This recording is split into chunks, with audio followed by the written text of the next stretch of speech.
Hello guys.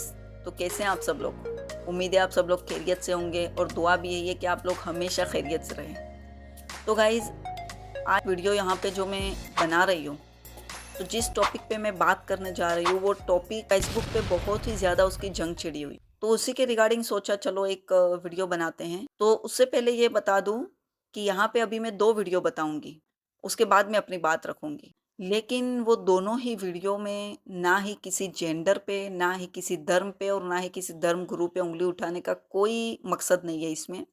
इसके बावजूद भी किसी को गलत लगता है तो मुझसे आए बात करें, ठीक है? तो अब आते हैं हम इस बात की तरफ कि वीडियो क्यों बना रही हूँ। आज सबसे ज़्यादा प्रॉब्लम क्या चल रही है? डाइवोर्स और रिश्ते करना। ऐसे में अगर ये वीडियो आ जाता है तो वो आग में घी डालने का काम करता है और ये हो भी रहा है। सोशल मीडिया पे खासकर बहुत हो रहा है। तो इसी के रिगार्डिंग मैंने ये वीडियो बनाया है। तो सबसे पहले तो आप ये दोनों वीडियो देख लीजिए, उसके बाद मैं अपनी बात रखती हूँ। जो औरत अपने घर में अपने शौहर के लिए बन सवर कर नहीं रहती है, मगरिब की अजान के बाद अच्छा कपड़ा नहीं पहनती है, जेबो जीनत अख्तियार नहीं करती है, मेकअप अच्छा नहीं करती है, अपने जिस्म पर खुशबू नहीं लगाती है, अच्छे कपड़े नहीं पहनती है, अपने शौहर के लिए बन सवर कर तैयार नहीं होती है, अगर ऐसा नहीं करती है तो उस औरत को यह कहने का और इस शिकायत का कोई अधिकार नहीं है, कोई हक नहीं है कि वो 12 बजे आता और 1 बजे आता है। क्या करेगा? कि तुम्हारे पसीने की बदबू सूंघेगा। अब ये दूसरा वीडियो देखिए दोस्तों। और इसकी एक बहुत बड़ी वजह मर्द है। अब ये गौर से सुनिएगा। We think that the grass is greener on the other side, however we stop watering our side. हम अपनी जो हमारा होता है ना, उसको हम बिल्कुल एक्नॉलेज करना छोड़ देते हैं। हमें नजर ये आ रहा होता है यार, जब हम बाहर जाते हैं तो हमें बाहर की औरत ज्यादा अच्छी लग रही होती है। वो जिसको हमने घर में रखा हुआ ना बांध के, हम ये भूल जाते हैं कि यार उससे जब हमने शादी की थी वो भी वैसी ही थी जैसे हमने बाहर देख के आया हूं। ठीक है, लेकिन उसने आपके बच्चे पैदा किए, पेट कटवा के बच्चे पैदा किए, वो बच्चे पालती भी है। अगर वो हाउसवाइफ है तो घर का काम भी करती है।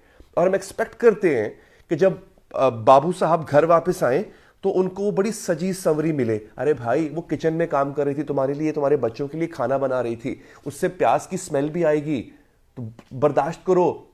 और विद एज वो आगे जा रही है, और तुम भी कोई टॉम क्रूज नहीं बन रहे हो, तुम भी विद एज बूढ़े हो रहे हो।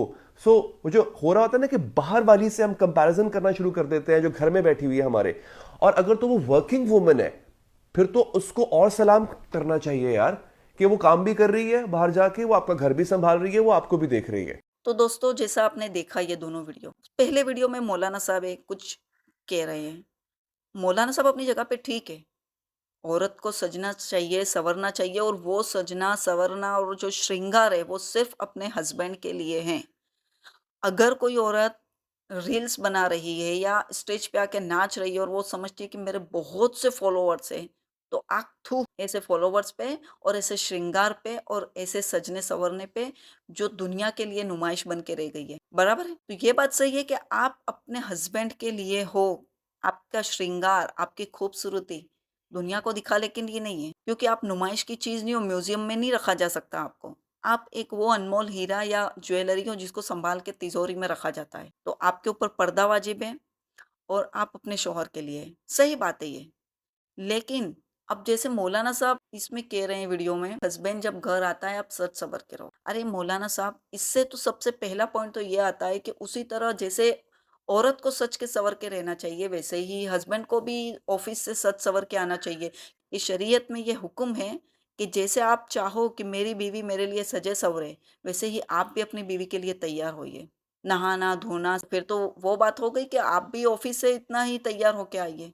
आप तो घर पे आके नहाएँगे, तो वो भी आपके घर पे आने के बाद खाना-वाना हो जाएगा, उसके बाद रात को कमरे में जाने के बाद वो नहा-वहा लेगी पहले। तो आप ऐसा कैसे कह रहे हैं? दूसरी बात कि मर्द वहाँ पे जाके काम कर रहा है, तो औरत सुबह उसको टिफ़िन बना के दे रही है, उसका नाश्ता बना के दे रही है, फिर उसके बच्चों के लिए खाना बना रही है, उनको तैयार करके स्कूल भेज रही है, उनके माँ-बाप के लिए खाना बना रही है, दोपहर का खाना बनाया, फिर शाम का खाना बनाया, फिर शाम को चाय वगैरह भी चाहिए, उनके लिए बनाई।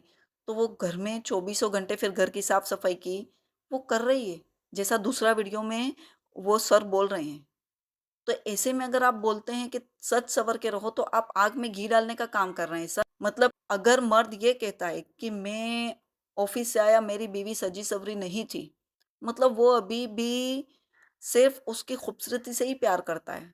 उसको सिर्फ़ श्रृंगार से औरत के और अगर खुल के बोलूँ तो सेक्स से मतलब है। इसीलिए अदरवाइज़ उसको मालूम है कि मेरी बीवी घर में क्या कर रही है, मैं जाऊँगा तो कैसे सजी-सवरी मिलेगी। मैं ये नहीं कह रही कि मत सजो-सवरो, लेकिन अगर सजना-संवरना ही अगर मर्द को आकर्षित कर रहा है, तो फिर बात ये हो गई कि उसने उस औरत से शादी ही नहीं की, उसने सिर्फ़ उसकी खूबसूरती से शादी की है। क्योंकि समझदार मर्द को मालूम है कि मेरी बीवी घर में क्या काम कर रही है, तो वो 100% कभी भी ये बात को नहीं उठाएगा कि मैं जब घर जाता हूँ मेरी बीवी सजी-सवरी नहीं है, वो किचन में काम कर रही है, वो पसीने से लथपथ है, वो प्याज काट रही थी, उसके हाथों से प्याज की बू आ रही थी, वो ऐसा बोलेगा ही नहीं। बल्कि समझदार मर्द वो है जो ये सोचता है चलो मेरी बीवी भी तो सारा दिन काम कर रही है, मैं घर जाता हूँ चलो, मैं भी उसका थोड़ा बहुत हाथ बटा देता हूँ। और फिर रात को जब सोने का टाइम है, मिलने का टाइम है, तब सजो-सवरो, फ्रेश हो जाओ, किसने मना किया है? तो दोस्तों मैं अपनी बात यहाँ पे ख़त्म करती हूँ। मिलते हैं एक नए टॉपिक के साथ अगले वीडियो में। तब तक के लिए शाद रहिए, आबाद रहिए। अल्लाह हाफ़िज़।